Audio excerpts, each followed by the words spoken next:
Good morning, good afternoon, good evening, Bernie here. And this video is all about why I'm switching to Sony, particularly switching to the Sony FX30. Yeah, but first, and just so you know that I will switch gradually and not replace my entire Micro Four Thirds system right away. I plan to sell my G9 as well as my G7 cameras first, and get some money back. But we'll still keep both the GH6 right here and the GH5, which I'm using right now for the talking head video. Alright, so now you know I am switching to Sony FX30, and here are 5 reasons why. So number 1, it has a 26 MP megapixel APS-C 26 megapixel APS-C Super 35X More R BSI CMOS sensor, meaning the lenses are not as expensive and not as big as the full frame ones. You know, there's a lot of third-party lenses to choose from, like the Sigma 18 to 50mm 2.8 lens, which is what I am going to use alongside FX30 as my main camera, or should I say as my main go-to lens. It has a 27 to 75mm range in 35mm equivalent. Also, APS-C has a 1.5 times crop, almost as equal to Micro Four Thirds system. Although a Micro Four Thirds system has 2 times the crop, which is useful in situations like it's doubling the reach of the lens of the camera. And when I use the FX30, it will feel like I did not change system at all, which is neat in my opinion,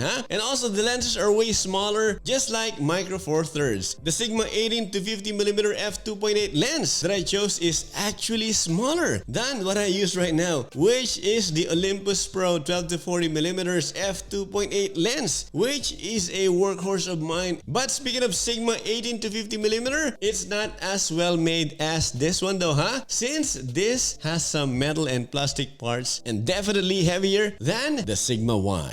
Alright, next is the autofocus, which is great in my opinion. And as far as the video tests that I have seen on YouTube are concerned, although there was a concern with the real-time tracking that will track the eyes of humans and animals that Philip Bloom mentioned in his video review, that it doesn't work at all. The real-time tracking of the eyes of humans and animals doesn't really bother me at all, since I don't film animals or pets that much. Yes, occasionally I do like filming my fur baby doggy boy. And he also mentioned that the FX30 doesn't lock to the face or even the body of the animal if it can see the animal's eyes. So I will also have to find out if that's really the case in my future test. But don't get me wrong, the GH6 autofocus is not all that bad and is actually an improvement over the GH5, and will still use the camera as my B cam this time around, even though it has more features than the Sony FX30. More features that I don't get to use. Alright, so my third reason why I'm switching to the Sony FX30 is the form factor.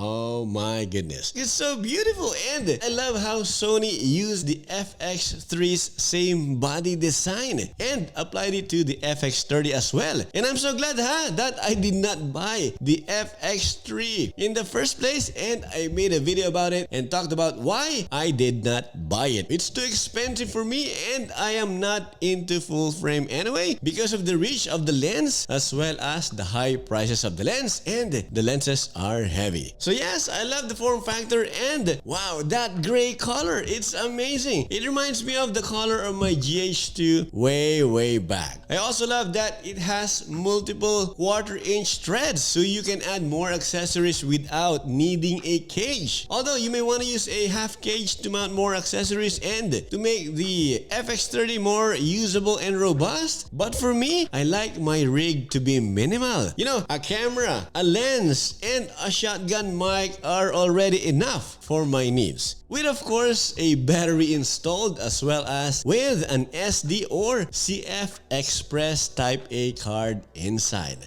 The form factor of the Sony FX30 in my opinion is way better than the GH6, huh? From what I have seen so far from the videos on YouTube. Maybe comparable to the G9 since the G9's body is my favorite. So we will see really if Sony FX30 will take the cake this time around. Also, it doesn't bother me if it does not have a viewfinder at all, like the one right here on this GH6. I don't mind that at all because this one and the GH5, I never use them at all.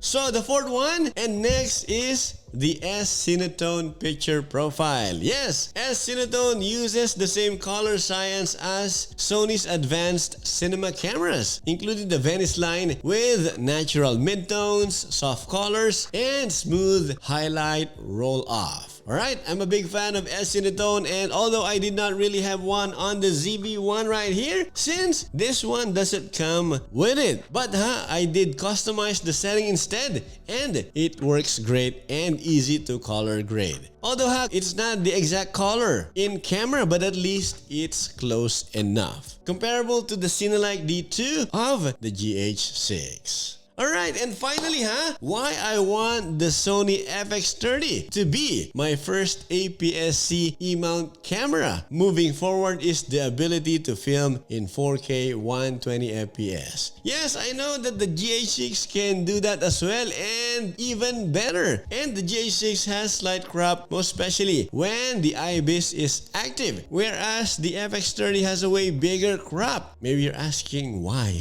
It sounds like it's backwards for me, right? But in reality, and in my opinion, it does not, since what I need is the ability to use it if necessary, and at least it has that feature. Right? Or on occasion only. But it's really not a drawback for me since I can use it to my advantage when filming from afar. Since it has a 1.5 times crop and adding the additional crop of the 4K 120 FPS feature, then it's a good combination if you want your lens to be more versatile and can reach a subject without changing for a long lens. That is amazing and huge. If I want to film without any crop or just a slight crop for a 4K 120 FPS shot, then I will definitely just use the GH6 for that reason alone. And that's also the reason why I wanted to keep this camera in the first place. Yes, not giving up this one just yet. Alright, so in closing, maybe you'll be asking why I would do this even though the GH6 can do the same thing, the FX30